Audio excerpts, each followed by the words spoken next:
Good morning, y'all. Good morning. So we're back with another morning after reality recap. I'm Jasmine. I'm Jade. And so we've just watched Teen Mom 2, episode 10 from season 10. Mm-hmm. Before we get into it, please leave a comment while we're talking. Hit the like button and subscribe. Mm-hmm. All right, here we go. So let's start off with our girl, Chelsea. Mm-hmm. Oh, by the way, we heard she's going to be done, right? Yes. Probably for the best. I mean, proud of her. You know, she made it through, but move along. You're doing well for yourself. But we don't got time for these petty problems. So let's get into our episode today. Okay. So Aubrey's getting braces. Yes. Exciting time for a kid. Mm-hmm. So at the dentist's office, Chelsea's sitting down with her friend. Mm-hmm. And here we go with the petty complaints. So you know Chelsea go through all her messages. And so as Aubrey was letting everybody know she was getting braces, she texted her father as well. Mm-hmm. And her father responded. Honestly. With a response I guess Chelsea didn't feel was adequate. And so he said, I hated braces when I had them. And my thing is, what's wrong with that? I don't understand. He was being honest about his experience. Yeah, right. I mean, and everybody else is babying her, them things hurt. But yeah, so I guess she's kind of, trying to put it out there, that's what he had to say. Because it was so bad. But he responded, like the friend said. At least he responded. Exactly. Thank you for telling the truth. And so we also hear that Chelsea hasn't heard anything back from Grandma about the visitation letter her lawyer sent out. Right. And so I think at that point she assumes everything's fine, she was cool with it. Right. They just figure that was their answer, I guess. Or I guess that's what her friend was more saying, and Chelsea was more saying, I don't know. Oh, okay. I don't know. But I'm like, if you were just being a big girl and put your big girl pants on and had a talk with them, you wouldn't have to, I don't know, you would just know your answer. But yes, indeed. So a little later, we do see the grandma text Chelsea asking, what weekend works for them for Aubrey to come over. A nice message. I'm not even mad how she addressing it. She's asking her, trying to work around her schedule, what works for you. Right. And so, right, which makes that even more irritating that Chelsea's acting that way. As if they force her or something. But continue. While she's talking about this text, she's there with Cole. Okay. So then she's like, oh, I guess they didn't get the letter. So she decides to text Grandma saying, Aubrey doesn't really want to do the weekends anymore. She would rather do occasional days. We sent a letter out. Talk to your lawyer.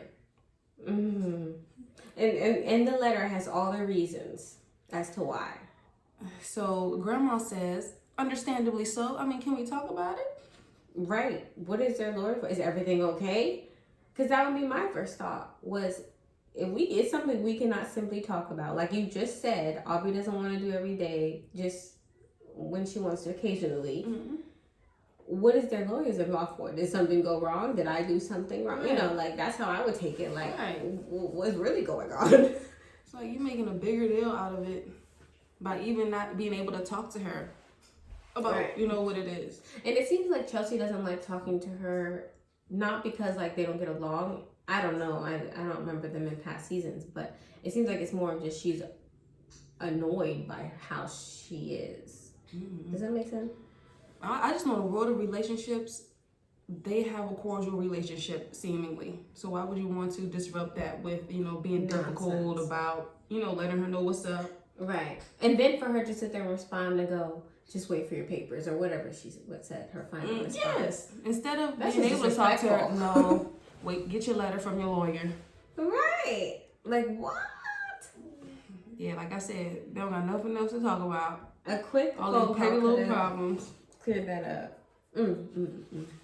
But they be feeling so right in their little actions. Let's talk about Cole. I was just about to say. It's a shame because all these seasons, he's a nice guy. She got a nice guy. He seems like a nice guy, but he be doing too much. I'm about to say he's nice enough to stay on her side even when he shouldn't be. He be going harder for certain things than her even. Right, yeah. So even with this situation, he says, because Chelsea says she could fight for grandparents' rights. And then he says, well, if any person in the court didn't see where we're coming from, like, that's ridiculous because it's about a child's well-being. When did her well-being come into play? Right. Because she simply just is getting older and doesn't want to hang out with her grandparents ever again. Like, what? Is she going to be in danger? Right. Lord. Doing too much. And then it's like, y'all acting like they're not family, too. Like, it makes it feel like they're not even their family. Like, these are just some old foster people or something. I don't even know. Like, it was her stepsister's grandparents or something. Like, that's her biological folks. Right. Who clearly care for her. They Who don't want to spend time with her. Like, that's fair. What the heck? Stepping in with her dad isn't necessarily there all the time. So, right. Just let her go. Bye. Okay, so let's get into Jade. Mm-hmm. So Jade is still in Vegas as the episode starts off, having fun. Feeling good about leaving Chloe at home with her dad. Mm-hmm. And so while Chloe is with her dad, we hear that Grandma called and wanted to come by for a visit. Mm-hmm. Sean said, hell no. Rightfully so. I can see how, okay, yeah, you don't want the drama. Don't even worry about it right now. But then in the conversation he has with one of his buddies, it becomes more clear that Christy, Jade's mom, she kind of was right about how he don't care about the relationship she had with her grandparents. Yeah, or Jade have with her parents. He's not concerned. Right. He actually says something like, I don't want her here while Jade's not here. I don't want her here while Jade is here. But I was thinking that's what I was thinking. As soon as I was thinking that he said no to them coming, I was thinking he probably doesn't want to be around them in general. So I'm pretty sure he definitely doesn't want to be around them if Jade isn't around. Like, I wouldn't see it as a reason either. Like, you can just wait till she gets back, please. Because right, but I'm saying if Jade is there, why would you say you don't want them there? Because they don't get along. But they wouldn't be there for him. Oh, right. But I'm saying, I think when I heard him say that, I was taking it more like he was just saying, like, I have to tolerate them when they are here. I mean, when she is here. So why would I want them there? They haven't, though. So far, she hasn't seen the grandparents. No, right. Okay, I guess I didn't take like he's gonna fight for them not to be there when Jade comes home. Like, I feel like he was just expressing in the sense of he doesn't even want them around. So why would he want them around when she's not there? Okay. You know what I mean? I see what you're saying. But not in the sense of you like... it wasn't that deep. Right. Not in the sense of like he's going to fight if they try and come when Jade's home and be like, no, they can't come over. Like, I don't see him saying it like that. I mean, we'll see, but... Okay. I see. So Jade returns home. Mm-hmm. So she have Sean take another drug test. Mm-hmm. I never seen somebody so proud to take a drug test. I was gonna say, I'm surprised he's not irritated. I mean, I guess he needs to, but I was surprised, like, anybody else would kind of be like, I already took one, we're supposed to be moving forward, like, and he's just like, okay. Mm-hmm. He's probably proud of his sobriety right now, because he's probably been lasting a while, so he's feeling good. Mm-hmm. Okay, it passed. And then I'll read it for you. 2 lines, okay, and it passed. But good for him. When he tells he gonna pass. He's too happy to go ahead and do the bathroom. But I'll gladly take one. And so in this scene, we also see Jade mention how, she does want her parents to see Chloe soon. Mm-hmm. She knows Chloe enjoys them. They want to see their grandchild. So she's more flexible in that sense. She doesn't have to hold grudges, because this happened, I'm going to keep you from here. She's big enough to be like, I still want them to have that relationship despite what's going on over here. Right. And so he's not really into the idea. He actually says he doesn't think they should see her until they prove they're sober. Mm-hmm. For me, that was interesting to hear coming from someone who was using while seeing his child. Who was using while seeing? Uh-huh. You know what I'm saying? Yeah. But I think with the situation, he's seeing it as like, it's not even fair type of thing. Because of how it all went down with them accusing him when it clearly wasn't him, and how they kind of just... Afterwards, it was kind of like they got away with it. Did they? Because she didn't do nothing about it. Well, they had a week to get out. I guess. No, it wasn't a week. I lied. They stayed whatever days, but then she said they got a day to leave. But yeah, it was just interesting from someone who, you know, is newly sober to be like, you can't see the baby until you sober. When I'm sure he was with his child during his times of using. So that was just an interesting story. No, yeah, I'm serious. That's all. Like, oh, really? Yeah. You want to say I that? guess. Okay. From our view, yeah, but then I'm okay. like... Don't you relapse now, because we ain't going to let you see that baby. He's stupid. Right, I guess, and then from his view, that's how he's seeing it. Mm-hmm. Like, I sobered up to do the right thing, you know, from his view. Mm-hmm. But yes, from anybody else's view, it's like, all right, you're pushing it. It's not that serious. They're not like, you know, yes, like you said, you've been there, done that. Well, we're going to see. Hopefully he on the up and up. Mm-hmm, mm-hmm. So now we get to Kailyn. Mm-hmm. I must say, this may be the most compassion I've had for her ever. She used to be getting on my nerves, you know, but it's like, I hear you. So, you know, she's pregnant. We hear how she contemplated aborting the child. And she even, you know, had the appointment, but got to see the sonogram, and she was like, I can't go through with it. It's like, respectable. Okay, I feel you. Now, she understands she's just going to have to work it out. She's decided to keep the child. She got to figure it out. So then we hear that she told Javi and Joe, and they were so supportive, and V. So that was nice, you know, because she doesn't have parents. Okay. And so I feel like when you know, in that kind of situation, you be dreading telling your parents or your, you know. Right. She doesn't have those people. So I feel like these people may be those people who she's like anxious about telling and nervous about how they might feel. I would say it sounds like she shares a lot with these people. Like, I don't know, I guess I see them as, her child's father, but the way she shared, like how she shared everything with Javi already, was kind of like, oh wow, you share a lot with them. Telling them, we learned that she lied about, you know, the situation in the beginning. To one, she said she miscarried. Oh, right. To another, she said she had an abortion. And so now she coming back to say none of that happened. Right. And I guess, like I said, I was feeling like that's none of their business. But then I was thinking I would tell my friends, you know, if I was going to share that much information about contemplating or whatever, it would be my friends, but not my child's fathers. I don't know, it just seemed weird, but I guess if they're close enough, they're close enough, but they didn't seem close enough anyway. I'm wondering if maybe at one point, because at that point I think she was saying she was 14 weeks, who knows how accurate it is with the scene, but maybe at one point in the beginning she was going to keep the child, so then she went to tell people I'm pregnant, and then she had to change it up. Then she had to change it forward. So I was like, the why miscarriage, abortion came into play. But yes, I don't know. Maybe she jumped the gun and then, yeah. But, so she goes in for her sonogram to figure out the birth. It's another boy. The gender. Oh, it's in the birth. Yeah, figure out the gender. It's another boy. Yes. And so she says how the sono, it made her feel more secure in her decision, you know. Yeah. She does say, I think, it's a kind of a bitter pill to swallow, going on your fourth kid and being single. I was say, but she's been single in it for a while. Yeah, you know. She, I mean, it's still adding on another child, but, you know, she can push through it. Yeah, she got it. She got the funds. That'd be the main thing. So now we get to Leah. So Leah has big things happening. She's preparing to go to LA to prepare for her book. What? Book? Release?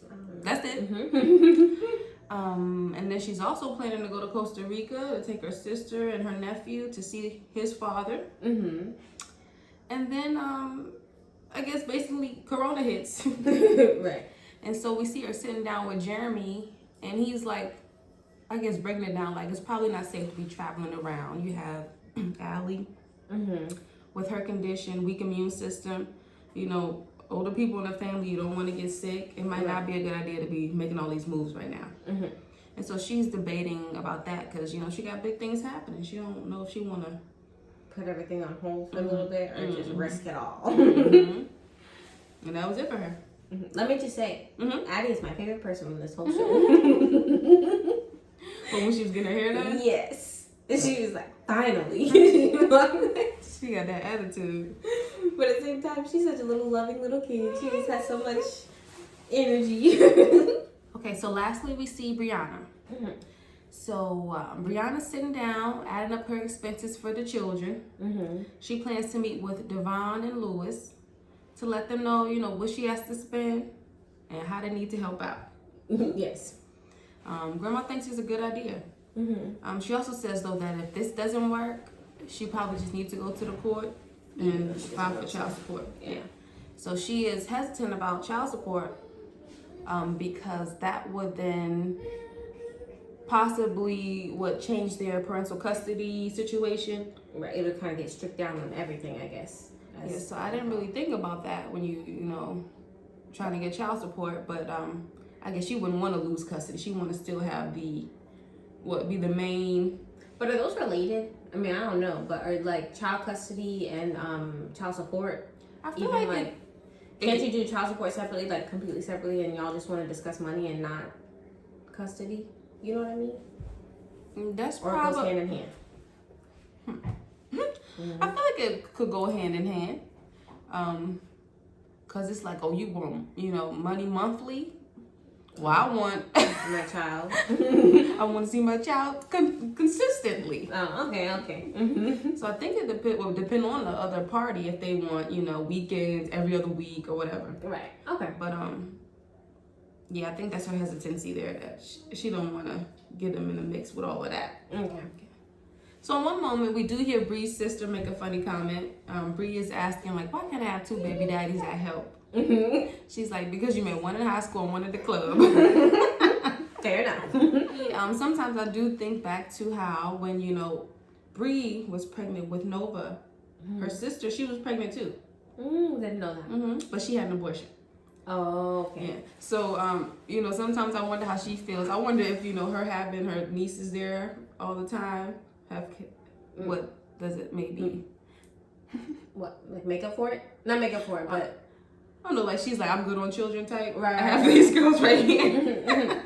Sometimes I wonder how she feels about that. At least I'm not dealing with that nonsense. So I wonder if she I did the right thing or... But I just be thinking about that sometimes. So the dads get there. And it goes well. Bree sat him down, broke it down. But at the same time, I guess on their side, it's like, look at all these funds. I don't even want to go any step further. Yep, what do you want? Because she sounds very willing to work with them with whatever they can do. Yeah, they appreciate the fact that, she's been pretty patient with them and lenient. And so, that was good to hear. Nobody had an attitude, which they usually never do, especially Devon. He always seemed to be understanding and like, yeah, it's true. You right. I was thinking like, this whole time, did she ever say, so she just doesn't ask him for money at all? Or is that not confirmed? I'm not sure how it works. I feel like maybe it's just inconsistent with Devon. Because I feel like she said sometimes he's there. I don't know. Okay. But then sometimes I do hear her say she's, financially the one taking care of them, right? So I don't know. Just wondering. Because I'm like, if so, then they've been off the hook. Like, for real. Yeah, she's like, I don't know if y'all think I got money because of this show. That's what I was thinking. Well. And I spent it on the house. So that was the end of the episode. Yes. Did you see the preview? I didn't. Oh, Lord. I know. There was so much. I think they showed a preview for like the rest of the season. So I guess at some point, I don't know if Devon and her, get into it, but he talking to somebody, venting like, she got a whole $15,000 body. I don't have $15,000 anything. Like, you ain't lying. She done went for work 2 times. This is true. Oh, right. What else do we see in the preview? I guess that is like, so you do have money. Stop acting like you don't have money. You got that much to spend on, some aesthetic stuff. Right. Oh, can I say, if it's not too late in this thing, but when her mom did say something about, like, if you have to get 2 jobs, then get 2 jobs. And it's kind of like, So now you're saying that, I guess I would have that feeling too. Like, you clearly can do it without me having 2 jobs. I still said I'm going to give you what I can. But don't try to take away my whole life. So yeah, that's it for this episode, y'all. Tell us what y'all thought. Leave a comment. Hit the like button. Subscribe. Yeah. And we'll see y'all next time. All right. Bye.